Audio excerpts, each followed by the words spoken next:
Welcome back to the Clover's Crew UA. It's your boy Money D Luffy back with another deck profile and gameplay video for you. This time featuring another JJK Volume 2 deck. This is the updated version of Nanami Sukuna, which was one of the strongest decks in Volume 1 of JJK, and it got some cool upgrades for Set 2. Is this the best way to play Blue JJK in Set 2? I don't know. We'll see. We'll figure that out together. Regionals are coming up. It's time to test. This was where I wanted to start with blue. Let me know what you guys think in the comments. Let's get into the deck profile and then the gameplay. All right, so for the deck profile, we have got 4 UG get trigger raid targets. We've got 4 of the Nobara draw 1 trash 1. She's got a draw trigger, which we love. We've got 3 of the Nanami raid targets with the get trigger.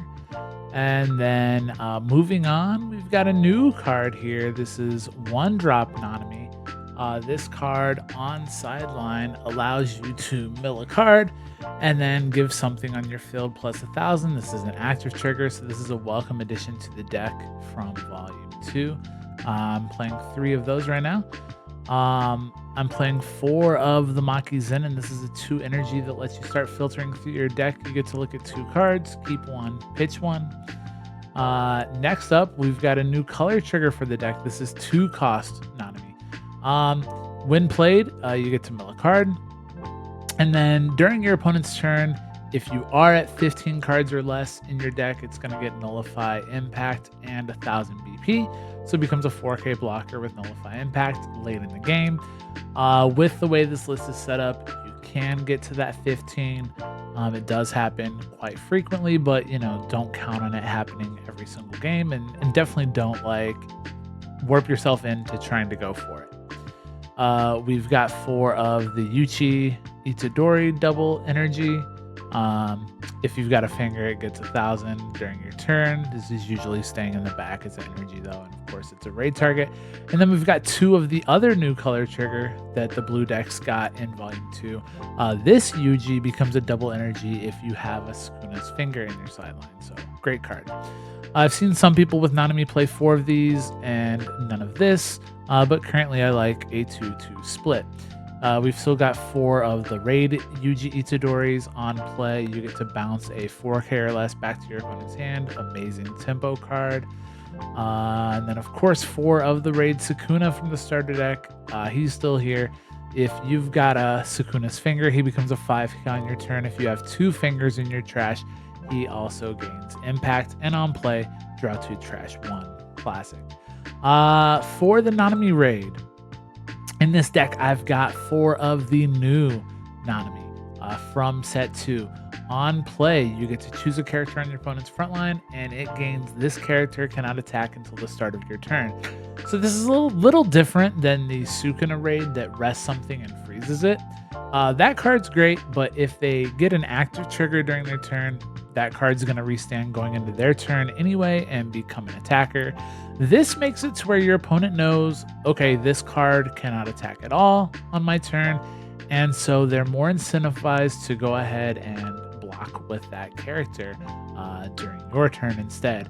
Now, he does gain another effect when you're at that 15 cards left in your deck limit that Nanami always likes to play with. When you swing with him, you can mill a card, and then if you have 15 or less cards in deck, you get to draw up to 1 card, and then you reduce everything on your opponent's board that has 1,500 or more by 1,000. So very, very strong late game. Moving on to the events, of course, we've got 4 Sukuna's fingers. You play this, you rest a Yuji, you draw a card, you restand the AP, of course. 4 finals, and then 4 specials. I'm choosing to play the Kento Nanami special because it lets you take a 5K and put it at the top or bottom of the deck. We're always picking bottom. There's some cool niche plays you can do where you can put a bricky card that your opponent just wants to block with on top of their deck to stun their draw for the next turn. But this card's strongest when you're doing something like bottom decking a Lancelot or bottom decking a Sukuna. So usually we're bottom decking something. And again, the great thing about this is that it gets around when sideline effects.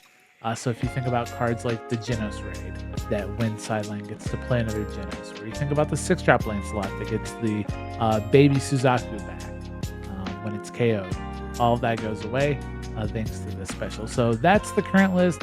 I've seen some weird different ones.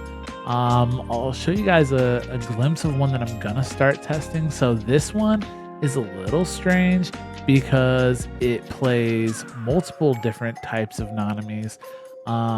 It also plays a 2-2 split of specials. It plays a shrine. I have not tested this, but it won some rare battles in Japan. So this could be a good rare battles list.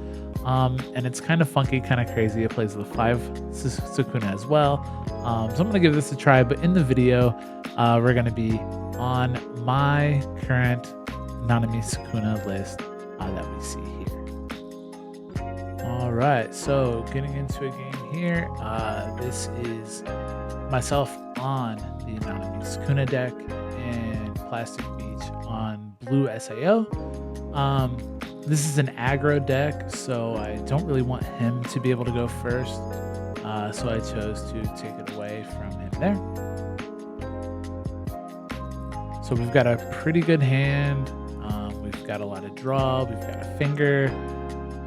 No Yuji to rest off of it, but that's okay. So we do play Nobara and go ahead and get the finger in our trash there. And he'll play a couple Kiritos out. This one's going to allow him to search the top 3.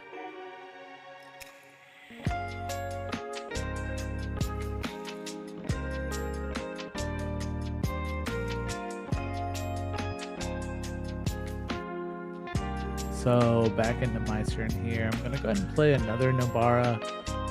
Keep drawing some cards. I will let the next Nobara go though, and then I'll play a Maki. Pretty funny decision here where they're both the same card.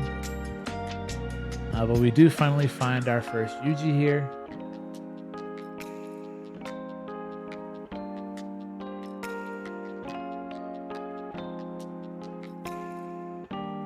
Alright, so the attacks will start coming in from the blue SAO deck.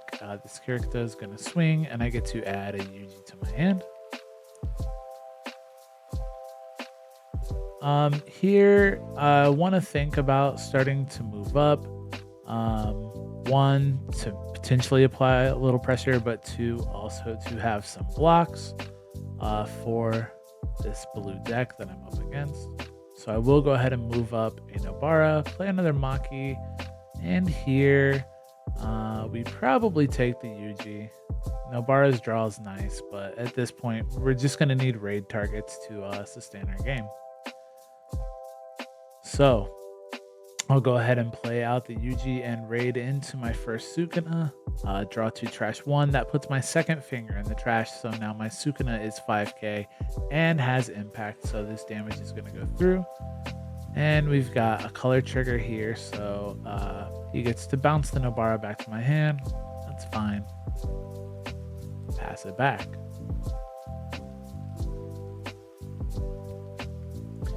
So one thing that I definitely recommend trying to do with this deck, and really with any deck, is trying to have your energy line sufficient so that if you hit a raid out of life, you could have the chance to do that defensive raid during your opponent's turn. So here, not only do I not have any Nanamis or Yujis in my life, but I also don't have 4 energy. So not really the best spot to be in.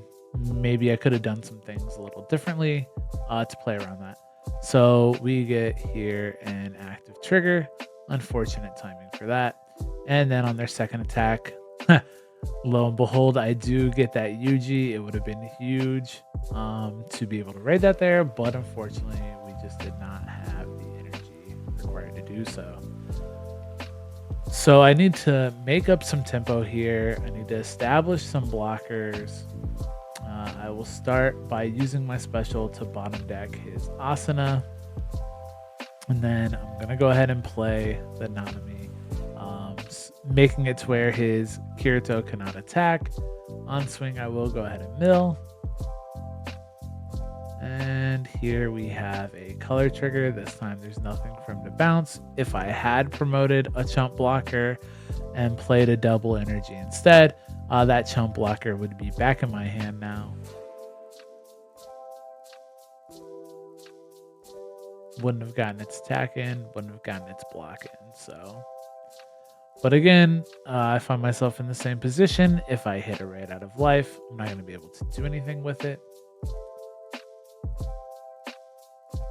He does get the Asuna raid here and the Kirito raid. So he's going to swap his raid Asuna to the front line.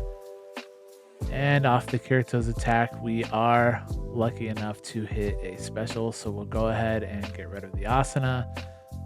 We'll let him go ahead and bring this one up. And it's got impact, so no point in blocking. We get a UG out of life. And we're sent at 2 here while our opponent has 5. So definitely not the best spot. We'll go ahead and move a Maki up and play a UG and a UG. And here, go ahead and raid the UG, put this Asuna back in his hand. So this turn could be a pretty big shift in tempo. I've got 3 attacks coming. I've got some blockers ready to go. Just hoping to not hit some triggers that kind of pump the brakes on this turn. He does get a Kirito raid out of life. So he puts that in his hand. I swing with Yuji here, and it's another Kirito.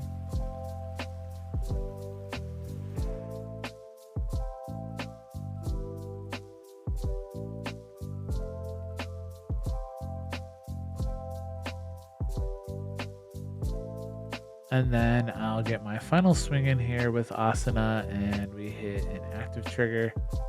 So he's got nothing to do there. So I do have 4 energy defensively. So if there is a Yuji or a Sukuna in my life, I would be able to take that raid. If there's a Nanami, of course, I would not.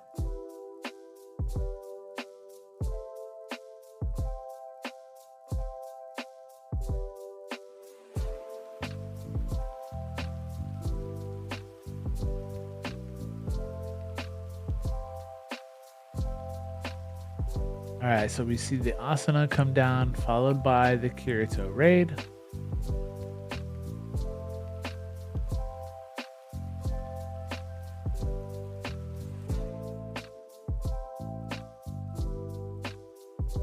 He did also special my Nanami. So he swings here. I believe this does have double attack. Go ahead and take the first, and then I will block the second with Maki. All right, so we need to try and go for game here. We're not going to survive his turn if he gets another, so we do go ahead and just push the Nobara, push the Maki, and then we are able to raid the Sukuna. This Sukuna is going to have impact and 5k, so this one's going to go through no matter what. And it's a get trigger, so unless he change finals here, this should be game. We go ahead and take the dub. It wasn't the cleanest game ever, but got the win. Thanks for watching. Subscribe to the Culver's Crew UA. Peace.